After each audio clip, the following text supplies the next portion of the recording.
اعوذ باللہ من الشیطان الرجیم بسم اللہ الرحمن الرحیم۔ السلام علیکم ورحمۃ اللہ وبرکاتہ۔ عزیز طلبہ، امید کرتا ہوں کہ آپ خیریت سے ہوں گے۔ آج آن لائن کلاسز کا ہمارا دوسرا دن ہے اور آج ہم گزشتہ روز ہم نے جس سبق میں منشی پریم چند کا افسانہ حاجی اکبر کو پڑھا تھا، اب ایک نظم پڑھنے جا رہے ہیں اور یہ نظم ہے نوائے اردو سے، جس کا عنوان ہے بول، اور اس نظم کے شاعر ہیں فیض احمد فیض۔ جی ہاں، یہ وہی شاعر ہے جنہوں نے ایک نظم لکھی تھی ہم دیکھیں گے، جس نے ابھی چند روز پہلے بڑی دھوم مچائی ہے، ہم دیکھیں گے۔ تو آج ویسے ہی ایک خیالات کو لے کر نظم میں آپ کے سامنے حاضر ہوا ہوں۔ سی بی ایس ای کی جماعت نحوم کی نوائے اردو سے اس کا تعلق ہے۔ اس نظم کا عنوان ہے بول۔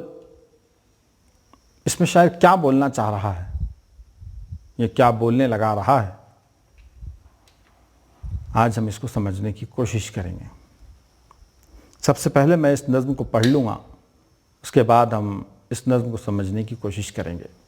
مختصر سی نظم ہے۔ بول کہ لب آزاد ہیں تیرے،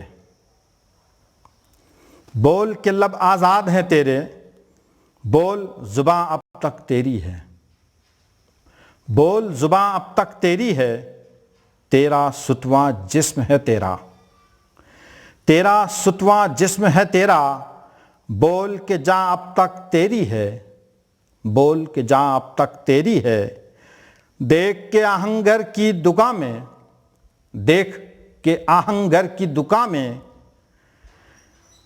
تند ہے شعلے سرخ ہے آہن، تند ہے شعلے سرخ ہے آہن، کھلنے لگے خفلوں کے دہانے، پھیلا ہر ایک زنجیر کا دامن، پھیلا ہر ایک زنجیر کا دامن، بول یہ تھوڑا وقت بہت ہے، بول یہ تھوڑا وقت بہت ہے، جسم و زباں کی موت سے پہلے، جسم و زباں کی موت سے پہلے، بول کے سچ زندہ ہے اب تک، بول کے سچ زندہ ہے اب تک، بول جو کچھ کہنا ہے کہہ لے، بول جو کچھ کہنا ہے کہہ لے۔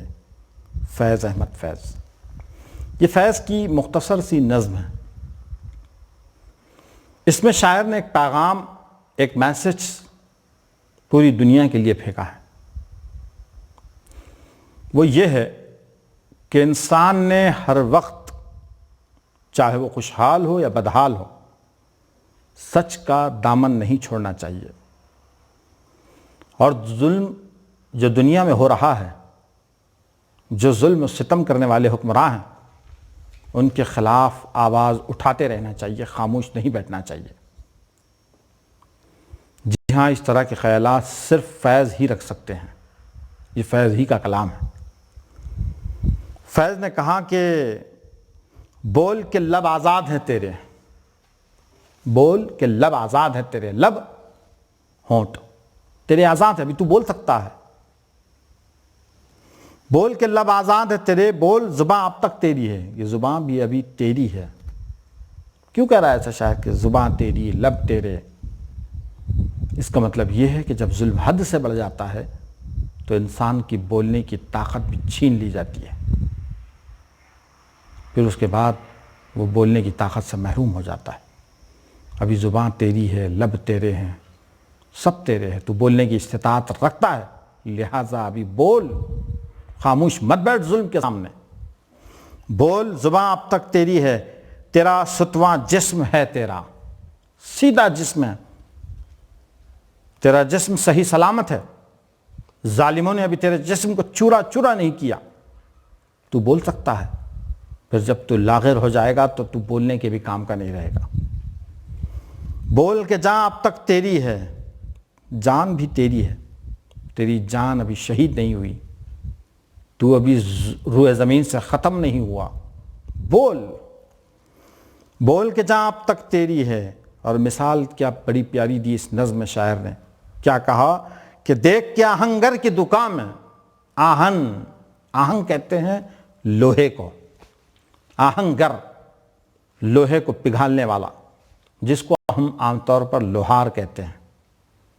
لوہار کی بھٹی میں آپ نے دیکھا ہوگا آہنگر کی دکان، یعنی لوہار کی دکان، شعلے جل رہے ہوتے ہیں، اس میں وہ ایک لوہے کا ٹکڑا جس میں کلہاڑی ہو، ہتھوڑی ہو، جو بھی ہو رکھتا ہے، اور ادھر سے ہلاتے رہتا ہے، شعلے بھڑکتے ہیں۔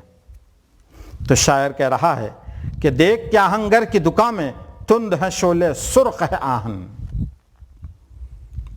سرخ ہیں شعلے۔ آہن کیسا ہے؟ سرخ ہے، اور شعلے تند ہیں، لال ہو گئے ہیں، اور ان لال شعلوں نے لوہے کو بھی لال کر دیا ہے۔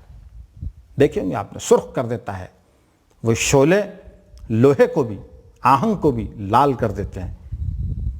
جب شعلے آہن کو لال کر دیتے ہیں تو لوہار کے لیے ایک پیغام یہ ہوتا ہے کہ اب میں اسے نکالوں اور جس طرح چاہے ڈھال دوں۔ لیکن اگر وہ انتظار کرے کہ میں تھوڑی دیر کے بعد اس کو پیٹوں گا اور اس کو ٹیڑھا کروں گا، تو یہ اس کے بس کے باہر کی بات ہے۔ بولنے کا بھی ایک وقت ہے۔ جس طرح ایک آہنگر کی دکان میں لوہا لال ہو گیا، اس کو پیٹ کر ٹیڑھا کیا جا سکتا ہے۔ لوہا ظلم کی علامت ہے۔ شعلیں یہ رعایا ہے، یہ عوام ہے، اس کو پگھلا کر لال کر رہی ہیں، اس کو وقت پر اپنے مناسبت سے ٹیڑھا کر سکتی ہے، لیکن شرط یہ ہے کہ اس کو پیٹنا پڑے گا۔ لیکن اگر وہ وقت نکل گیا تو پھر کتنا بھی پیٹو آپ لوہے کو بدل نہیں سکتے۔ بدلنے کا ایک مختصر وقفہ ہے، اور اسی وقفے میں اس کو بدلا جا سکتا ہے۔ تو شاعر کہہ رہا ہے کہ بول، کہ ابھی تیرا بولنے کا وقت ہے، اگر یہ وقت نکل گیا تو پھر بعد میں بول کر بھی کچھ فائدے کریں گے تیرا۔ تند ہے شعلے، سرخ ہے آہن، کھلنے لگے خفلوں کے دہانے۔ تیرے بولنے سے یہ ہاتھوں کی زنجیروں کے خفل کھل جائیں گے۔ کھلنے لگے خفلوں کے دہانے، خفلوں کے دہانے منہ، پھیلا ہر ایک زنجیر کا دامن، اور پھر زنجیریں پھیل گئیں، کھل گئی۔ بول یہ تھوڑا وقت بہت ہے، یہ تھوڑا وقت ہے لیکن بہت ہے، بولنے کے لیے کافی ہے۔ بول یہ تھوڑا وقت بہت ہے، جسم زباں کی موت سے پہلے، اس سے پہلے کہ تیرے جسم کی، تیرے زبان کی، تیرے لبوں کی موت آ جائے، تو اس پر بولنے پر پابندی عائد کر دی جائے، تو بول، خاموش مت رہ۔ بول یہ تھوڑا وقت بہت ہے، جسم زبان کی موت سے پہلے، بول کے سچ زندہ ہے اب تک۔ سچ زندہ ہے، اور اگر سچ مر گیا تو پھر تو سچ کو دوبارہ زندہ نہیں کر سکتا، یہ بہت مشکل ہو جائے گا۔ بول جو کچھ کہنا ہے کہہ لے، بول کے سچ زندہ ہے اب تک، بول کے سچ زندہ ہے اب تک۔ تو یہ تھی فیض احمد فیض کی بہت ہی مشہور و معروف نظم۔ اس نظم میں اظہار خیال پر خاص طور سے زور دیا گیا ہے، اور یہ بات بتانے کی کوشش کی گئی ہے کہ دنیا میں حق اور باطل کی لڑائی روز اول سے جاری ہے، اور انسان کو ہمیشہ باطل کے مخالف میں اترا رہنا چاہیے، کھڑے رہنا چاہیے، حق کی آواز کو بلند کرنا چاہیے، کیونکہ حق ہی دنیا میں غالب آنے والا ہے، اور باطل ایک وقت تک زور میں ہوتا ہے لیکن وہ اپنے مقررہ وقت پر ختم بھی ہو جاتا ہے۔ یہ بات بتانے کی کوشش کی ہے فیض نے، اور یہ بات بتائی کہ حق و باطل کی جنگ برابر جاری رہتی ہے، لیکن دنیا کی فلاح کے لیے یعنی سچ کا زندہ رہنا بہت ضروری ہے، اور اگر سچ مر گیا تو پھر یہ دنیا میں باطل کا بول بالا ہو جائے گا، اور اس سچ کو مارنے میں صرف ظالم کا ہی ہاتھ نہیں ہوگا بلکہ تم سب کا ہاتھ ہوگا۔ کیوں؟